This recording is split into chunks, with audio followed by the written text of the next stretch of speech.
Kok banjir Sumatera sampai sekarang belum ditetapkan sebagai bencana nasional ya? Padahal korbannya udah ratusan meninggal, ratusan hilang, ribuan luka-luka, bahkan koalisi sipil pun juga menuntut agar statusnya dinaikkan. Ya wajar sih. Masyarakat panik, bencana segede ini kok kayak nggak dianggap? Tapi sebelum kita ngamuk, ayo kita luruskan dulu faktanya. Mungkin ini yang sering salah, kawan. Di medsos banyak yang bilang, kalau nggak ada status bencana nasional, APBN-nya nggak turun. Nah, ini salah ya. Faktanya, APBN tetap bisa turun. Indonesia punya dana siap pakai dari BNPB. Syarat cairnya cuma satu, status tanggap darurat dari bupati atau gubernur. Begitu status itu keluar, dananya langsung cair. TNI, Polri, Basarnas bergerak penuh. Bahkan Menteri Keuangan udah nyiapin 500 miliar loh untuk penanganan tahap awal. Terus kalau kurang, ya bakal ditambah lagi. Tanpa status nasional pun, bantuan pusat itu tetap jalan. Logistik, tenaga medis, helikopter, dapur umum, semuanya sudah turun. Dan yang paling penting, penyelidikan juga tetap berjalan. Usut dugaan pembalakan liar, deforestasi, mafia kayu, semuanya tetap diproses. Bukan hanya menunggu label bencana nasional. Tapi masyarakat masih belum puas dengan alasan itu. Kenapa tetap tidak ditetapkan sebagai bencana nasional?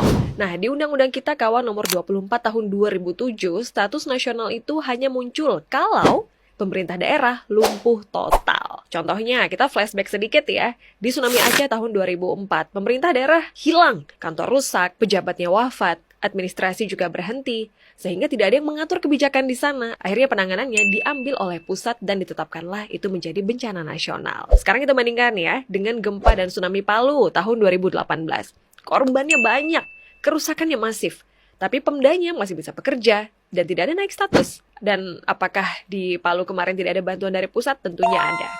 Lalu banjir Sumatera hari ini, Pemdanya masih berfungsi, gubernur, bupati, OPD masih kerja. Jadi secara hukum, syarat lumpuh total itu tidak terpenuhi. Kemudian ketika ada penetapan status bencana nasional, tentu saja ada risikonya. Begitu label bencana nasional dipasang, negara lain ini bisa memberikan travel warning ke seluruh Indonesia. Efeknya, Bali, Kalimantan, Labuan Bajo, Jawa, dan daerah wisata lain ikut kena dampaknya. Padahal bencananya ada di Sumatera. Ekonomi kita bisa goyang gara-gara salah pasang status.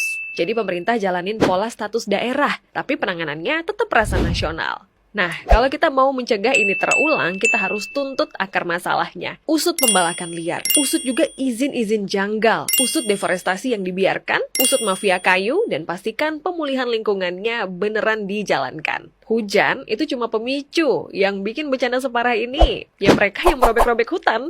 Kalau kita coba ribut soal status nasional, tapi diam aja soal siapa yang ngeruk gunung, ngebabat hutan, banjir kayak gini, ini bakal datang lagi, dan lagi. Jadi ayo kawan, kita tunggu, kita kawal sampai penyelidikan ini benar-benar tuntas.